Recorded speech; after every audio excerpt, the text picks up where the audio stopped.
আমার মেয়ের বয়স তখন মাত্র 6। ওর প্রিয় খেলার সাথী ছিল একটা কাপড়ের পুতুল।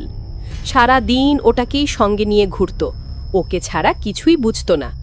কিন্তু এক সন্ধ্যায় প্রচণ্ড জ্বরে আমরা ওকে হারালাম।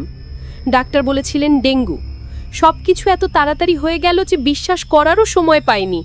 ওর ঘরটা ঠিক ওর মতোই রেখে দিয়েছি আমি, খেলনা, বই, জামা সব। আর বিছানার উপর শুয়ে আছে ওর সেই প্রিয় পুতুলটা, একা, নিশ্চুপ। সেদিন ছিল ওর চলে যাওয়ার 1 মাস পরের এক রাত। বাইরে খুব বৃষ্টি, ঘুম আসছিল না। হঠাৎ মনে হলো মেয়ের ঘর থেকে যেন একটা চাপা কান্নার আওয়াজ আসছে। প্রথমে ভাবলাম মনের ভুল, শোক হয়তো আমাকে পাগল করে দিচ্ছে। কিন্তু শব্দটা থামলো না, বরং কান্নার মাঝে এবার যেন ভাঙা ভাঙা গলায় কেউ ডাকছে, মা মা। আমার বুকের ভেতরটা ধক করে উঠল। কাঁপা কাঁপা পায়ে আমি ওর ঘরের দরজার সামনে দাঁড়ালাম। দরজাটা একটুখানি ফাঁক হয়েছিল। ভেতরে আবছা অন্ধকারে যা দেখলাম তাতে আমার রক্ত জমে গেল। বিছানার ওপর পুতুলটা, ওটা আর জড় বস্তু নেই, ওটা কাঁপছে, থর থর করে কাঁপছে। আর ওই কান্নার আওয়াজটা ওটার ভেতর থেকেই আসছে।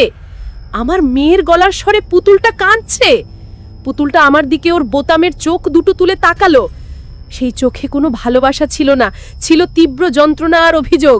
ফিস ফিস করে বলল, মা তুমি আমাকে একা রেখে দিলে কেন? আমার খুব কষ্ট হচ্ছে। আমার মনে হলো আমার হৃৎপিণ্ডটা থেমে যাবে। ওটা আমার মেয়ে নয়, কিন্তু ওর কষ্টটা আমার মেয়ের।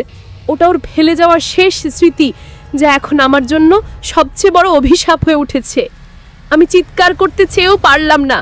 ঘরের ভেতর শুধু আমার মেয়ের পুতুলটা কেঁদেই চলল।